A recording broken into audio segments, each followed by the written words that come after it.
Welcome to Parsha Nitzavim+Vayeilech. Very excited to have you here today. So we are starting off with a renewal of the covenant. So Moshe says, "You're standing here today, all of you, before Hashem, your God." Oh my gosh, the same story. Yeah, we kind of do quite a bit of this. And why are we here? In order to pass into the covenant of Hashem, in order to establish us today as a people before Hashem. And he says, not alone, not with you alone do I seal this covenant, but with whoever is here standing with us today before Hashem, our God, and whoever is not with us here today. So this is the covenant that lasts kind of for all generations and keeps on going kind of for ever and ever with all of the young children as well. Those guys are mentioned. So the thing is that the future of the Jewish people depends on its young children, and it depends on actually being able to educate. And so whenever Jewish people would move into a new town, the first thing would be to actually establish a yeshiva, establish a place to actually learn. We saw that after the Purim story. Yes. After the Purim story, people go back to Israel. And that is before the reestablishment of the Second Temple. And yeah, there was a revival, rejuvenation. And the land was like empty and there was nothing there. There were yeshivas. There were yeshivas. They were ready to go. They needed something that wasn't yeshiva. And then we get a warning against idolatry. So, the warning against idolatry comes and it says, "You saw the abominations that happened in Egypt. And so perhaps there is among you a man or woman or family or tribe whose heart turns away from being with Hashem, our God, to go and serve the gods of other nations. Perhaps there is amongst you a root flourishing with gall and wormwood. And it shall be that when he hears the words of this imprecation, he will bless himself in his heart, saying, Peace will be upon me, though I walk as my heart sees fit, thereby adding watered upon the thirsty." So it's like quite an interesting little kind of thing that's going on here. So it says that there might be someone who turns away from God and wants to serve idols, and is described as a poisonous root. Okay, why is that? Because the roots can infect the rest of the plant. Exactly everything else.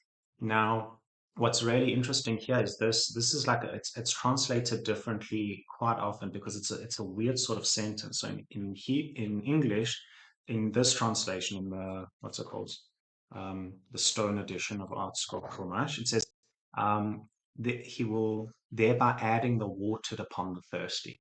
So first of all, what's happening before that is he's blessing himself in his heart, saying, "Peace will be with me, even though I walk as my heart sees fit." Okay? Who's blessing who? This is the person who is the bad person, who is the rotten roots, who is worshipping idols. Is blessing themselves. He's blessing himself, saying, "Peace be with me, I will be fine, even though I do as my heart sees fit." So he's like choosing whatever he wants to do, and he's saying, "I'll be fine." Now, why is he saying he'll be fine? Because of the next sentence. Because basically, the watered will be swept up along with the thirsty. And the idea here is with regards to kind of the righteous. So if this person who's being described here is a not righteous person, he's saying, well, what is, like, am I going to be punished if everyone else is like doing okay? Like, I'll be swept along, like, I'll be taken care of. And what we actually see is when you read into it, it's very cool. It talks about basically the opposite happening. So, yeah. It's Perkayavot. It's Perkayavot. Concepts for zombies. Torah concept that was for it's Perkayavot. It's apparently from Perkayavot as well. Yes, but I thought it's fire. It is Perkayavot. Yeah. Because it says surround yourself, you should not have a bad neighbor, because then the bad neighbors is the idol be bad. thirsty. So the thirsty would be like thirsty for. That's what I would assume, but then you said the water gets swept up with thirsty. Yeah. Well, look, it's a very weird sentence Englishly. But the idea is as well, Englishly is a word. Yeah. So Hashem will not be willing to forgive him. For then Hashem's anger and jealousy will smoke against that man, and the entire imprecation, so all of these bad things written in this book will come upon him. Like all of the curses. Last week was the Parsha of the curses. So we've just finished reading those. And now it's saying they're all going to come upon this person who thinks is going to be okay because he's going to be like, he's going to be fine because of the merits of other people. And he does whatever he wants and then he says, I'll be fine. So it's quite harsh. We've got here the idea of individual responsibility. So we are individually responsible for ourselves, but there's also communal responsibility. So it's kind of balancing both those. Okay, then the later generation will say, your children who will arise after you, and basically the later generation will say, when they see the plagues of that land and its illness with which Hashem has afflicted it, sulfur and salt, and it basically describes it like Sodom and Gomorrah. So, and they say, why would Hashem have done this to this land? What is with this like great anger? Which is interesting because now what it's doing is it's saying that the later generations will come. They'll see what has become of the Jewish people, of the Jewish land, and it'll be kind of reminiscent of Sodom and Gomorrah. So the fascinating thing there is that this word, I think it's this sweet. Forget the exact word. I'll check my notes, post it in the description. But basically, there's a word that appears here in that funny sentence we were talking about, which also appears in the story of Lot and his kind of time in Sodom and Gomorrah, what's called in Sodom. So the story of Sodom, to recap quickly, Lot, Avram's nephew, goes to the city of Sodom and he's living there. They've separated for a while. Then Hashem comes to Avram and says, I'm going to destroy the city of Sodom. And he says, why won't you destroy it? I mean, like, please don't destroy it. Will you not destroy it if there are, does it start with 100? Yeah, it starts with 100. 100 righteous people. And then it starts with, basically keeps going down. And Hashem says, yes, I would like not destroy it if there are this many righteous people, but there never were. And the number that he stops with is the number 10. Now, yes, 10 is a minion, and wait, does he stop with 10? No, he even stops with 9. Is it 9? Is it not even 1? I think it's I'll look past I me. think it's 9 because I remember the thing is that it was like 9 plus Hashem, yeah. Check that out for me, please. No, we can't use this, just Google it. Okay, cool. But while we're at it, the point is that the same amount of people, is Lot's family. So when you count up all of the people that are listed in his family, because it says it was him and then his daughter with their husband, and then there were 2 unmarried daughters who he was offering up on a plate to the rapists. Sketchy character, but the point is that it's this, like, that's the nucleus, that's the total amount of people that is required. And what's the idea there is that if there is a nucleus of good, then you can kind of overcome all of the bad. It's this idea now of collective responsibility. So we've got the opposite idea that we read with the first person here. 10, good. Okay, it was 10. Yeah, it was 10. Where the other thing is it's here earlier. We'll get to it when we read that part, but it was like a split. I think it was the 45. Yeah, it was the 45 because that was 9 people for each of the 5 cities, and then Hashem was the 10th. Like, that was the idea there, at least as it's commentated in here. And because I'm not on that particular Parsha now, I got it. Okay, so basically the idea is we've got here this collective responsibility. So these 2 stories, on the one hand, we've got this guy who says, I'll be fine because everyone else around me is doing good. And that's linked with the story of Sodom and Lot, where even though there was one family who had the potential to be, good and turn the place around, didn't work. So it's just this very interesting kind of balancing between the 2. And clearly, Hashem wants us to read the 2 into each other because he uses the same word between them. Okay. moving on. And then, okay. It also says the hidden sins are for Hashem our God, but the revealed sins are for us and our children forever. So this idea is also comes, well, there's a lot of that. I mean, there's a lot that can be read into this, but one of the interesting things which matches up with what we just said is this idea of collective responsibility. So it says the hidden sins, what you don't know is going on, like leave that to Hashem. But the revealed sins of us and our children, like we need to be aware of the revealed sins, and it's like try and make the world around you better. Do you know what I mean? It's not, you can't just ignore influences in your midst that are doing the wrong thing, because it can be like the beginning of the story, the guy who is kind of embittered with he is the rotten Egg. root. Right. Does that make sense? Bidui, that sentence? I Um, feel like it. Or it's somewhere in like. it definitely comes up, yeah. Oh, It's a very fancy sentence. Mm. Okay, cool. So we then get to, it will be that when all these things come upon you, the blessings and the curse that I've presented before you, you will take it to heart. You will take it to your heart, and you will return to Hashem your God and listen to his voice according to everything that I commanded you today, you and your children, with all your heart and with all your soul. Okay? So this is beautiful, especially when you kind of contrast it to last week's Parsha. So last week's Parsha, we had a whole list of blessings and then a whole list of curses, and we saw how the curses came true. Okay? And how, I mean, the blessings had come true before that, but like we saw what happened. And there were also like these prophecies that lined up exactly with kind of the fall of the second temple and like really crazy stuff. But the beautiful thing is here, what's he saying? After that, it says you will return to Hashem. It's a promise of our teshuvah, our return. That's what teshuvah means. It's literally returning.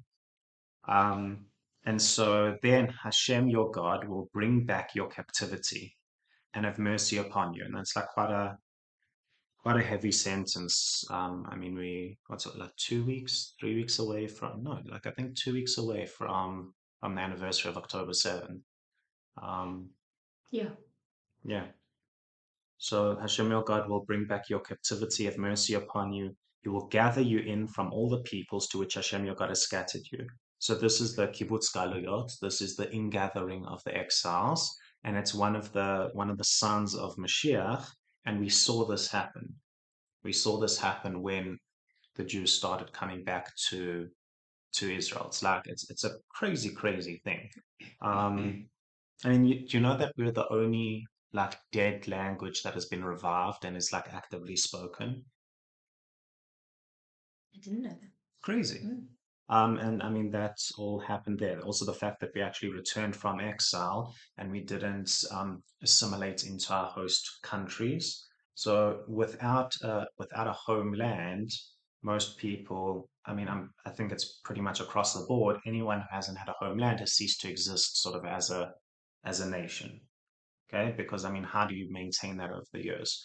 We are ethno-religion, so we've got like all of these different things that kind of keep us together, and and you've got Persian Jews and like Moroccan Jews and Lithuanian Jews. Mordechai gets a shout out. So we've got all of these different types of Jews, but they still retained their own identity. And then when the time came, like we're able to return to their homeland, which is a unprecedented thing. Do you know what I mean? It's never happened before. Um, so then Hashem your God will circumcise your heart. Yes, bris. What's that? Yeah. So basically, circumcising your heart helps you overcome the hurdles that the evil inclination places in the way. The idea is that the regular circumcision, which we are more familiar with, is supposed to, well, it's a perfection of the body in the sense that allows us to be a part of the process. So God could have created us without it, but He wanted us to have a part in the process of perfecting the human body. That makes sense. And yes. You've got your own things. Yeah, you're already perfect. And then here we've got this idea of circumcision of the heart, and it's supposed to kind of it's going to make things easier to not sin, and we're talking about like the messianic time. Right now, it does originally like the choice to do good or evil was like kind of in perfect balance. So you could really kind of just choose. And right now, it doesn't feel like doing the good thing is necessarily always the easy thing, right? It like can feel really difficult. And the idea is that that's gonna like when that comes, the scales are gonna be rightened, and we still have the free choice to choose, but it's not gonna be this like heavy weight dragging us down, making it so difficult to kind of do the right thing. Well, that's Well, I think one it of the goes ideas. What? It goes either way. It's like it's not always easy to do the wrong thing either. Yeah, and It's not. Like sometimes you have like if you want, I don't know. I'll give a stupid example. You choose to do the wrong thing, though. Well, it's because you think it's right. But then that's an accident. It's a completely different story. Or it's like, no, but like sometimes you actively choose to do the wrong thing. Like sometimes you know you shouldn't, but you do it. And you do it anyway, and you feel guilty about it. Like, I'll give you a stupid example, right?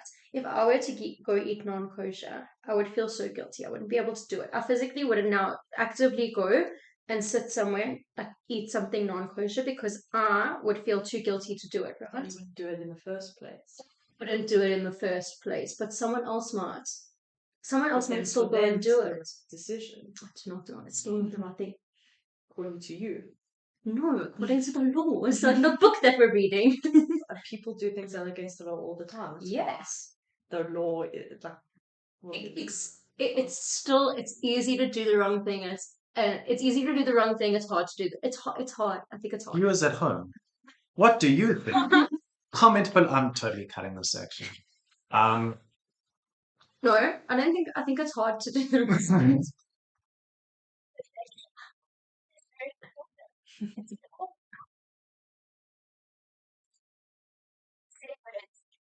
So when it's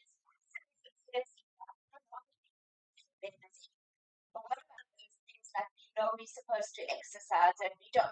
You know we're supposed to eat certain things and we don't. We know we're supposed to be kind to certain people and we're not. So since everyone in this little world has certain things that don't relate to like I'm never gonna do them. It's so easy, even though not you know what you're supposed to do. And you're judged on your level. So you don't get a lot of points for not eating kosher because that's for not eating non-kosher. Yes. That's too many negatives for eating kosher because that's easy for you. So you don't get a lot of like brownie points for that. But someone else, if they really struggle to eat kosher and then one day they decide, okay, you know what, I'll choose to go to Fat Larry's instead of, I forgot all the other pizza places, And Dicio's. and Dicio's, they get a lot of points for that. So when it's harder, when you fight like your Torah and it's harder, like it is a really huge thing. But also Hashem knows that it's hard for you. So Also, we tend to personalize things a lot, especially women. So, Yeah. basically, take a look at the world in general. Would you say in general, the world tends to lean to doing the right thing or the wrong thing? There we go. So it's going to right in the scales. I understand your point, but The circumcision of the Yeah. heart. It's also just yeah. I know. Also, it's just like a way to like start understanding a little bit of that concept of Mashiach, because like, do we still have choice? What it like free will? Like, these are some questions that people have, and this is a piece of the puzzle. Okay. Then Hashem, what will he do in turn? He will place all of these things upon your enemies and those who hate you, who pursued you. So all of these bad things that came upon us, they will now happen to those who oppressed us. It's like a tit for tat. And then Hashem will make you abundant in all your handiwork, fruit of your womb, fruit of the animals, his yeah, gonna make it great. When you listen to the voice of Hashem, your God, um, when you shall return to Hashem with all your heart and with all your soul. For this commandment that I command you today, this is so beautiful. This is also a very famous quote. It is not hidden from you. It is not distant. It is not in heaven for you to say, who can ascend to the heaven for us and take it for us so that we can listen to it and perform it? Nor is it across the sea for you to say, who can cross to the other side of the sea for us and take it for us so that we can listen to it and perform it. Rather, this matter is very near to you, in your mouth and in your heart to perform it.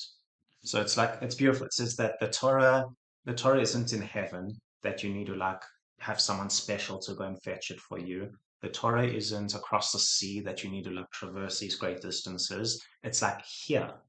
It's accessible. It's already been brought down. The Torah, and it's what's it called? It's beautiful. This actually lo bashamayim hi. I think lo bashamayim hi. The Torah's not in heaven, and that's actually there's a beautiful story in that kind of talks about it's there's these rabbis that are arguing, and the one says the halacha is like this, and the others, the big group of them, say no, the halacha is like this, and the law always follows the big group. And the individual rabbi says, if it's like me, this river will flow backwards, and the walls of the thing will come in, and the call will come out from heaven and say that I'm right. And all of these things happen. And the group of rabbis, the guy leading them, turns around and says to the call that came from heaven, Lo bashamayim hi. The Torah is not in heaven.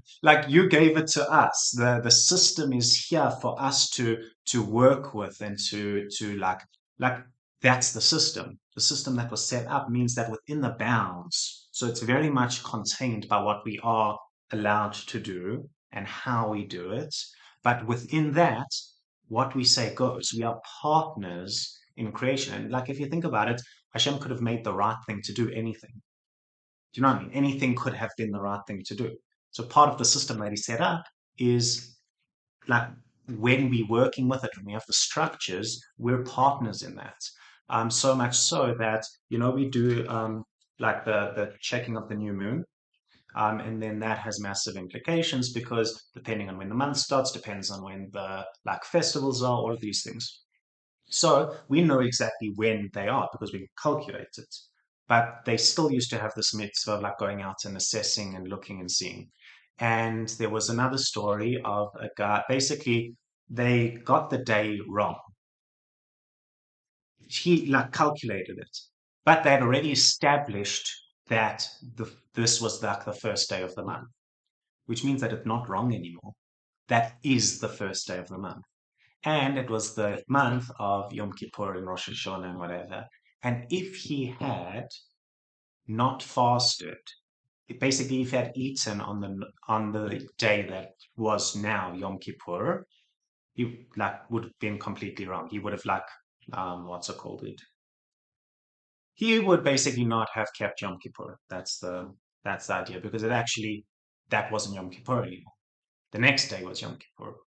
Because the group had established it. Because that's the system. Yeah. Because that's the system that's one of the systems. So in terms of the arguments and the discussions, the first story, it's because the majority kind of rules. This is because the way that it was set out to to establish the calendar was through a process with the witnesses, and they come and they see, and all of these things happen. So that establishes when the month starts. Very interesting. Any questions on that? Cool. So then it says, "See before you to." And then it's just so poetic. Rather, the matter is very near to you. It's in your mouth and in your heart to perform it. See, I've placed before you today the life and the good, and the death and the evil. That which I command you today, to love Hashem your God, walk in his ways, observe his commandments, his decrees, his ordinances. Then you will live and you will multiply, and Hashem your God will bless you in the land you come to possess it. But if your heart will stray, and you serve gods of others, and you will be lost, you will not lengthen your days, I call heaven and earth today to bear witness against you.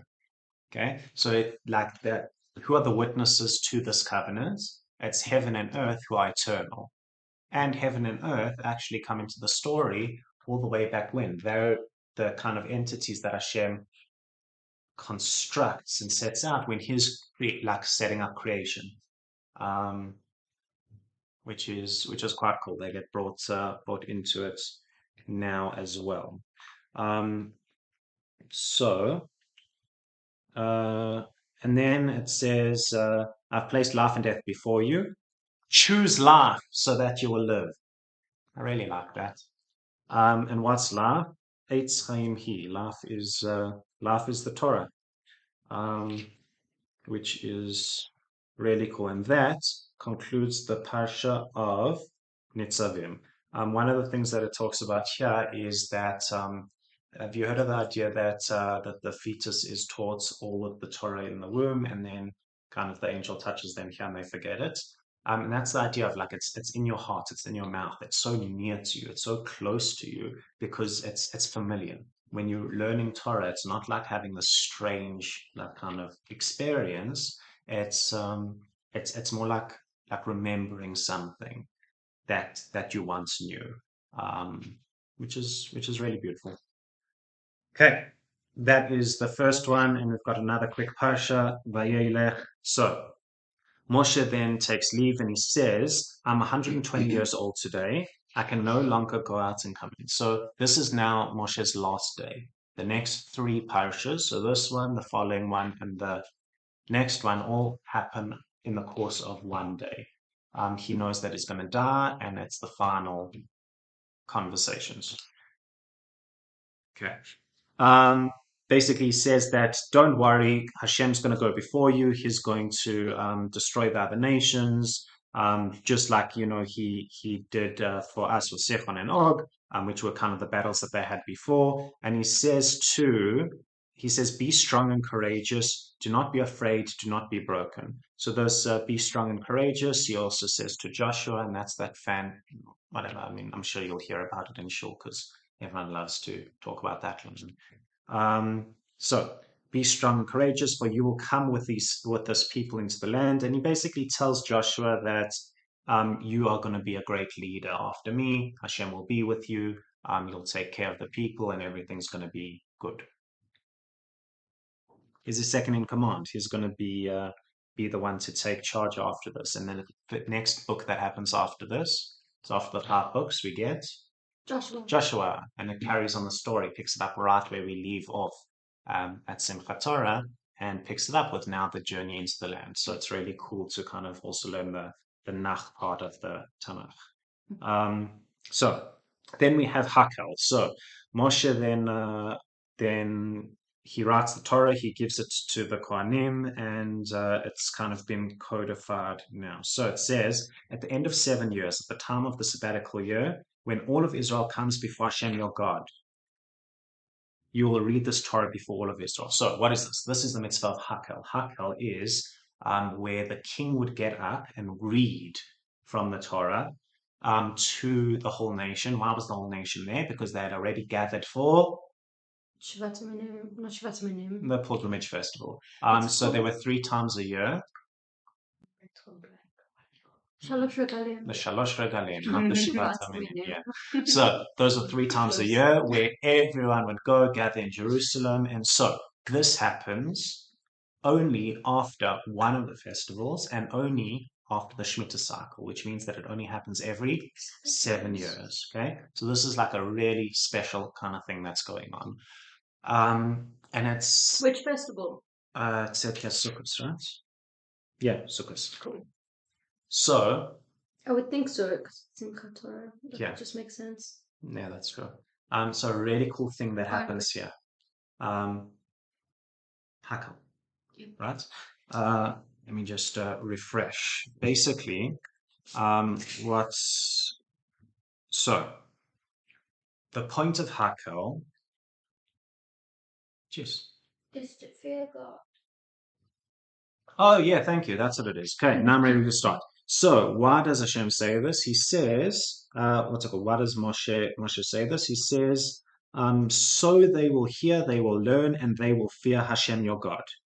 Okay, that's the reason that's given. Thank you. So the reason that's given for Hakel is so that we will come to fear God. Now, what? So we gather to listen to the Torah so that we come to fear God. Like, how does that work? What does that mean? Is it just like some magic formula where you listen to the Torah and suddenly you fear God? Or is it something else? So the interesting thing is, first of all, let's kind of understand what it means to fear God, or at least like a way to understand it. And it's kind of difficult to understand what that means, but we can understand fear of the dark, right? It's like a lot more of a sort of easy concept to understand. And like the guys from Aleph Beit that put this together, they suggest that it's very interesting when you look at fear of the dark. It's the exact same room as when the lights were on, right? It's the same room, and now it's dark, but now you're scared. What changed? Nothing changed about the room, but now you can't see. You don't feel like you have control anymore. When you see the room, you feel in control. You kind of know what's going on. When it's dark, there's that lack of control, and that sense of kind of I'm not able to kind of be in control. I wish there was another word because I've said it 30 times. Fear of the unknown. It's fear of that, yeah. And so that's also, you can kind of understand how that kind of plays into fear of God. Now, why is that? Because when we're actually never in control, right? But like at a certain level, do you know what I mean? Like you put, do you know what I mean? We put our effort in, we have responsibility for what we do. We like that's all on us. But at the end of the day, we don't choose whether we succeed or not. Do you know what I mean? We don't choose what happens to us. We choose how we react to it. But in a really like macro sense, we're not in control. And when you really, really understand that, like you said, I don't like that. There's like do you know what I mean? There's an unease about that. And so the suggestion is that's a way of kind of understanding fear of God is when you really are present to the idea of God being in control, there's a fear there because it means I'm not in control. Yeah. Cool. So that's the first piece of the puzzle. Now, the second piece of the puzzle is, well, how's that supposed to cause the fear? Like, where does that come from? So, in order to understand this, let's think back. What is the Hakel experience? Imagine it. So, you've got hundreds of thousands of people. Everyone is gathered together to all hear the words of God. And it's supposed to have fear and awe and everything. And then, yeah, the last time everyone was kind of all gathered together to hear the words of God is Mount Sinai. Okay, that's kind of, so it's almost like Hakel is designed to be this mini Sinai experience, okay, that kind of re-happens every 7 years. What does he read? He reads from the book of Varim, so it's specifically the words that Moshe, it's almost like his love letter to the Jewish people as he's like about to pass on and leave them. And it's up until I think the first paragraph of Shema, which is also in Dvarim.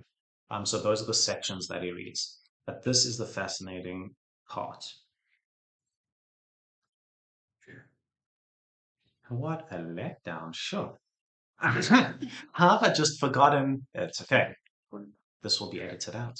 Hashem has you. Lack of control.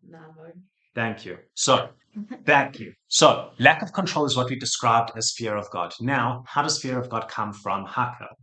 How does this lack of control, because, I mean, what's happening? You're listening. So, it's all to do with the timing. When does Hakel happen? Hakel happens after Shemitah. Okay? It only happens after Shemitah. What's Shemitah? Shemitah is a Shabbos for the land.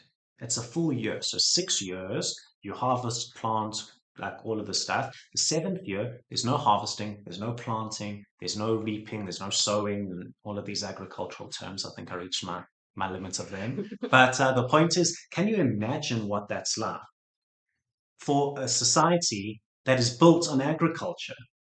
Imagine just not doing any farming for a year. That is wild. It's like, think about if I told you not to work for a year. And don't worry, like it'll be fine. It'll be okay. And Hashem promises, well, Shemitah, you'll get a bumper crop. It'll be enough to last you through the year, all of the stuff. But that is the closest somebody can get to experiencing Hashem control, right? And I'm not in control. If I can't farm, plant, do anything throughout the entire year, then there's a real visceral sense, and that's where they can be primed for this fear of God that then comes from the experience. Would you not? Does that make sense? No, it doesn't. Okay, let me restate it then. Would Cool. you not want to ensue the fear before the Shemitah year? Like, it doesn't make sense that you're like, So we're talking about Hakel. after you've survived. Yeah, but you're saying the fear. No, because But that's you're where it saying- comes from. That's where it's coming That's from. where it because you're comes unsure. from. They're already Yes, The but- fear doesn't come from Hakel. The fear doesn't come from Hakel. Okay. The fear needs to be there already in the experience, okay? Okay. And then it gets channeled. So we speak about Sana. But they're going. We speak about Sana. Sana was an experience where everyone felt this massive awe and fear and heard God speak, and that was then channeled. Now here, the king's getting up and speaking. You don't have the same lightning show. You don't have the same experience. You don't have the same fireworks or whatever. So how are they ever going to arrive at this experience with some level of fear and awe? Because the year that's happened before that has prepped them. And if we've described fear of God as the sense of not being in control, then they've got it. And it works. Okay? This is the Sinai experience, not for the people who were at Sinai, for their descendants. He's talking to the people who are about to go into the land. This is the reminder that's going to happen every 7 years. Everyone is going to always constantly be reminded of this. It's easy to forget Sinai the further and further away you get from it. But Moshe has put this system in place so that can't happen. It's beautiful. Then his end draws near. Hashem tells him that your days are drawing near, you are about to die. Then Hashem appears in a pillar of cloud and says that this Torah is a testimony. So write the song for yourself, teach it to the children of Israel, place it in their mouth. So the Torah is being described as a song, I think, overall, which is beautiful. But specifically, we're going to see the next Parsha is the song that he composes now. And it says, I'll bring them to the land, which flows with milk and honey. Remember, honey is? Date honey. Date honey, Silwan. And then, what's it called? Moshe then writes the song. He teaches it to the children of Israel. He commands Joshua ben Nun. He says, be strong and courageous again. So those are kind of the bookends of this Parsha, I guess. And then it says, when Moshe finished writing the words of this Torah into a book, until their conclusion, then take this book, place it at the side of the ark. So now we're reading about how that was kind of preserved. We get a little bit of a whack before he goes, for I know your rebelliousness and your stiff neck. And he's like, behold, while I'm still alive with you today, you have been rebels against Hashem. So you'll surely do it after my death. Which is, proper Musa. And then everyone kind of gathers together. He lets them know that if I know, again, after my death, you will act corruptly. You will stray from the path I've commanded you. And then he speaks the words of the song into the ears of the entire congregation until their conclusion. The next Parsha is Ha'azinu. It is the song that Moshe does, and it's super deep and mystical and allusions and all sorts of things that happen. And then finally is the Parsha of the Zot HaBracha, which is the last Parsha of the Torah. We read it on Simchat Torah and then start again with Bereshit, and we are almost at the beginning of a new cycle. Thanks for coming. Thank you for having me. Sure. Cool. Use on recording.